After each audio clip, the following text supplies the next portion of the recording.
Salam kudus saudara-saudaraku terkasih. Tema pelajaran kita saat ini ialah syarat-syarat mengikuti Yesus. Syarat-syarat mengikuti Yesus ini tertulis di dalam kitab Matius pasal yang ke-16 ayat yang ke-24. Di sana firman Tuhan mengatakan, Yesus berkata kepada murid-muridnya, "Siapa yang hendak mengikut aku, dia harus menyangkal diri, memikul salib, dan mengikut aku."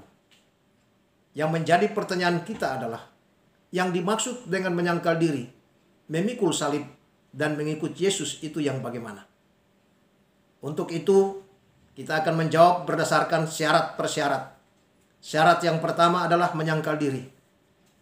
Apakah menyangkal diri itu seperti yang pernah dilakukan oleh Petrus? Ataukah bentuk penyangkalan diri yang berbeda dengan yang pernah dilakukan oleh Petrus? Jawabannya tentu kita melihat dari kitab suci. Mari kita buka Markus pasal 3 ayat 31 sampai 35 dan Matius pasal 12 ayat 46 sampai 50. Di sana kita membaca dan kita dapat temukan bahwa bentuk penyangkalan diri memang jelas-jelas nampak tertulis di situ. Ketika ibunya dan saudara-saudaranya datang ingin bertemu dengan Yesus, tapi mereka berada di luar. Lalu ada seseorang yang datang kepada Yesus memberitahu bahwa ibunya dan saudara-saudaranya ada di luar. Tuhan Yesus kemudian menjawab, katanya, "Siapakah ibuku? Siapakah saudara-saudaraku?" Sambil ia menunjuk kepada orang-orang yang sementara duduk dan mendengarkan firman-Nya. Baru dia katakan dengan tegas, "Barang siapa melakukan kehendak Allah, dialah ibuku, dialah saudara-saudaraku laki-laki, saudara-saudaraku perempuan." Jelas di sini Tuhan Yesus melakukan pembedaan. Membedakan yang di luar dan yang di dalam. Membedakan ibu dan saudara-saudaranya dengan para muridnya yang berada di dalam. Tuhan Yesus lebih menekankan dari segi rohani bahwa mereka yang melakukan kehendak Bapa di sorga, artinya mereka yang mendengarkan dan melakukan kehendak Bapa di sorga, mereka yang berada di dalam ruangan ini, mereka ini adalah saudara-saudaraku dan ibuku. Lalu bagaimana dengan yang ada di luar? Yang ada di luar sana berarti mereka yang tidak melakukan kehendak Bapakku di sorga. Lalu apa benar bahwa ibu atau saudara-saudaranya tidak melakukan kehendak Bapa di sorga? Maka pertanyaan kita berikut adalah, kalau demikian yang dimaksud Tuhan Yesus melakukan kehendak Bapa di sorga atau melakukan pekerjaan yang dikehendaki Allah itu seperti apa? Untuk menemukan jawab, mari kita buka Yohanes pasal 6 ayat 28 dan 29. Di sana terjawab, mereka bertanya, untuk melakukan kehendak Bapa di sorga atau melakukan pekerjaan yang dikehendaki Allah itu yang seperti apa?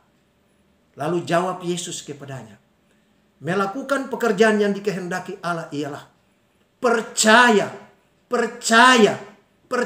kepada Dia yang telah diutus Allah. Berarti harus percaya kepada Yesus. Lalu dengan demikian, apakah saudara-saudaranya yang tadi berdiri di luar dan ibunya, apakah mereka yang tidak melakukan kehendak Bapa di sorga berarti mereka tidak percaya kepada Yesus? Bisakah kita buktikan bahwa mereka itu tidak percaya?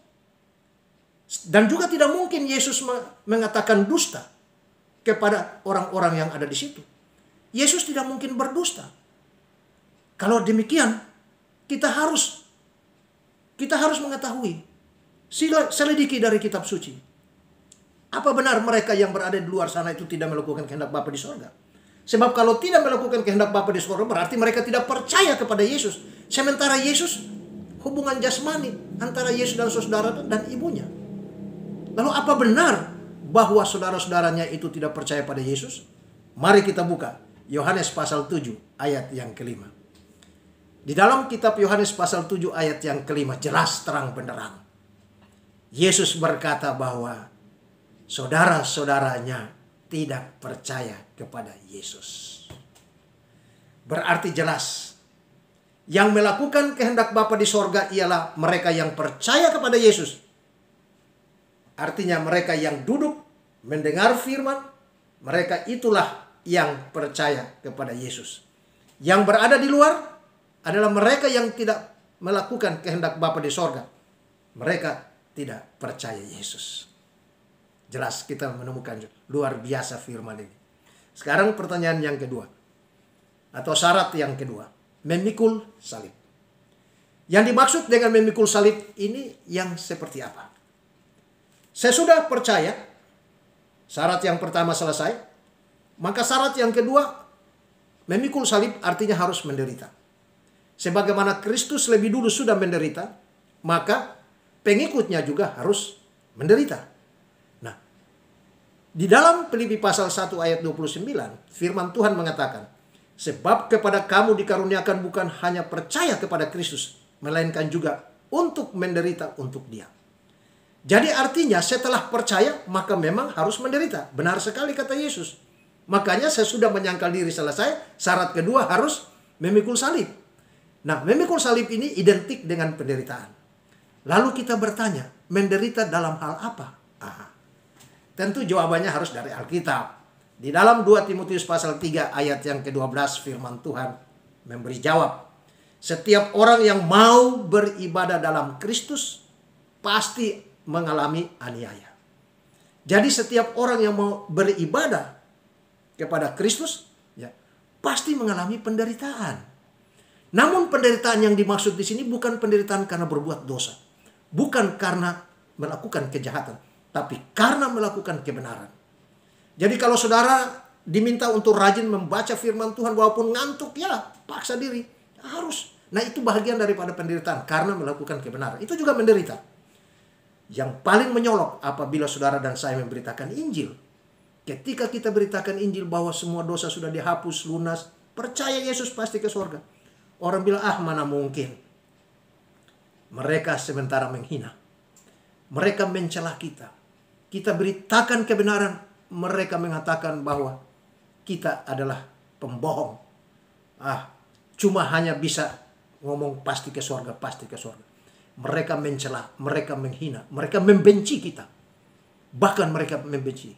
Mungkin saja bisa mereka menyiksa kita. Itu adalah penderitaan yang Tuhan telah sampaikan. Jika seorang ingin mengikut Dia, dia harus memikul salib. Harus ikut menderita. Semua cela, cercaan, hinaan, siksaan, penderitaan, semua Yesus sudah pernah alami. Tuhan Yesus berkata kepada murid-murid dalam Yohanes pasal 15 ayat 18 sampai 19. Jika dunia membenci kamu, ingatlah, mereka sudah lebih dahulu membenci aku daripada kamu. Ya. Karena kamu sudah dipilih dari dunia, maka dunia membenci kamu. Itulah sebabnya saudara, konsekuensi daripada kita mengikuti Yesus memang harus memikul salib. Harus ikut menderita. Ya. Itulah sebabnya Paulus di dalam melayani jemaat-jemaat. Dia dalam melaksanakan tugas memelihara jemaat-jemaat. Banyak didera, dicela, dihina, disiksa. Bahkan dilempari dengan batu 40 kurang 1. Nyaris mati. Tapi Paulus mengatakan semuanya itu aku lakukan dengan penuh sukacita. Dia menikmati sukacita. Kenapa? Di balik penderitaan itu melahirkan sukacita. Karena Yesus sudah memberitahu dari semula. Bahwa siapa yang mengikut aku pasti mengalami penderitaan. Saudara-saudara yang kudus. Demikian pula bagaimana dengan kita di dalam praktek kehidupan. Kita juga banyak mengalami penderitaan. Supaya tidak lagi hidup di dalam dosa, ya tentu kita harus menguasai diri, menahan diri untuk tidak berbuat dosa. Itu adalah bagian daripada penderitaan. Dan itu kita melakukan kebenaran. Penderitaan karena hidup dalam kebenaran, bukan karena dosa. Saudara-saudara yang kudus, yang ketiga, mengikut Yesus.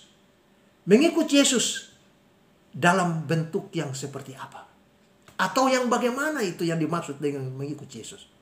Saudara-saudara mungkin sudah pernah membaca di dalam Matius pasal yang keempat. Di sana tertulis bagaimana Tuhan Yesus memanggil para muridnya. Yang pertama dia panggil Petrus. Kemudian dengan saudara Petrus, Andreas, dan Yakobus. Pada waktu itu apa yang diperbuat oleh Petrus dan saudara-saudara? Ketika Yesus memanggil, dan mereka mengikut. Padahal mereka sementara lagi membersihkan jala di dalam perahu dan kemudian ada ayah mereka di sana. Tapi ketika Yesus memanggil untuk ikut, mereka langsung tinggalkan perahunya, jalannya, ayahnya, semua pekerjaan yang mereka tinggalkan dan mereka ikut Yesus. Itu adalah bentuk daripada mengikut Yesus. Mereka tinggalkan semua. Tidak ada pikiran lain tentang bagaimana nanti. Pokoknya Yesus yang memanggil, Yesus yang memilih, mereka ikut. Pekerjaannya ditinggalkan, jalannya, perahunya, bapaknya sekalipun mereka tinggalkan. Luar biasa, saudara. Demikian pula kalau kita membaca di dalam kitab Lukas pasal 9 ayat 57 sampai dengan ayatnya yang ke-62. Di sana juga ada bentuk daripada bagaimana mengikut Yesus.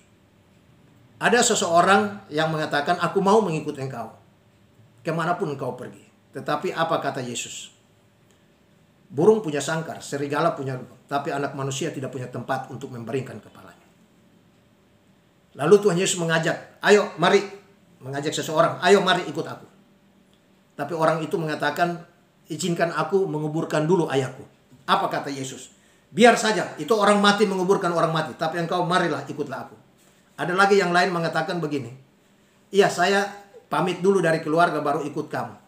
Tuhan Yesus bilang, seorang yang sudah siap, ya, yang siap untuk memberitakan kerjaan Allah, tapi dia menoleh ke belakang, dia tidak layak untuk kerjaan itu. Luar biasa. Jadi mengikut Yesus itu konsekuensi. Tidak boleh lagi menoleh-noleh ke belakang. Sekali layar berkembang surut, kita berbalik.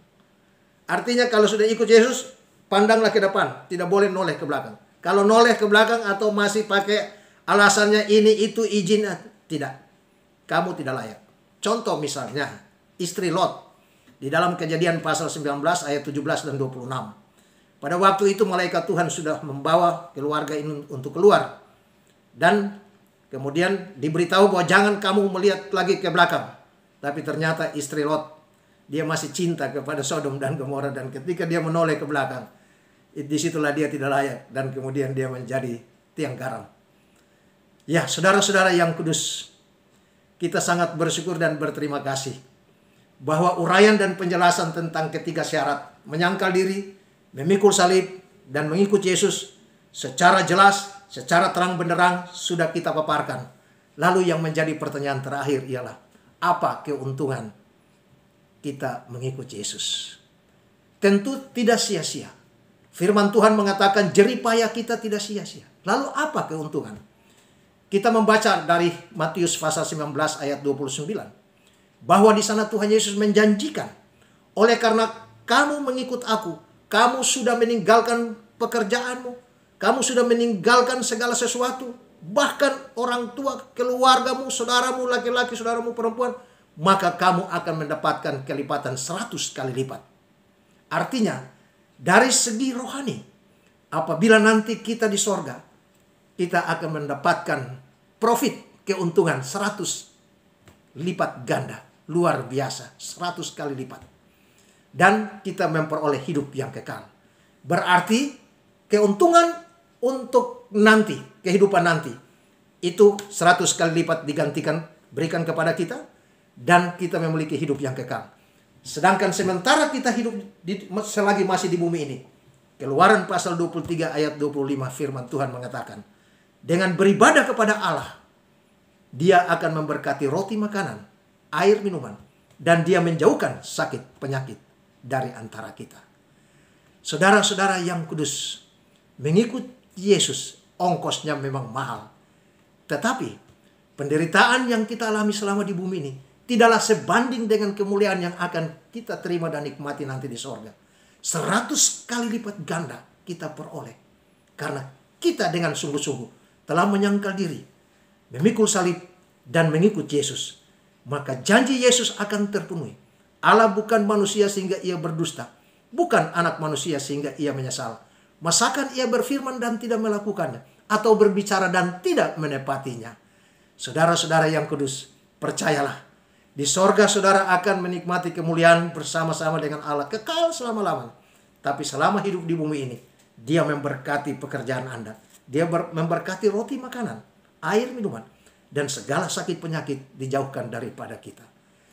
Demikian pelajaran firman Tuhan ini kiranya menjadi berkat bagi kita. Dan kita saksikan ini juga kepada dunia. Tuhan memberkati.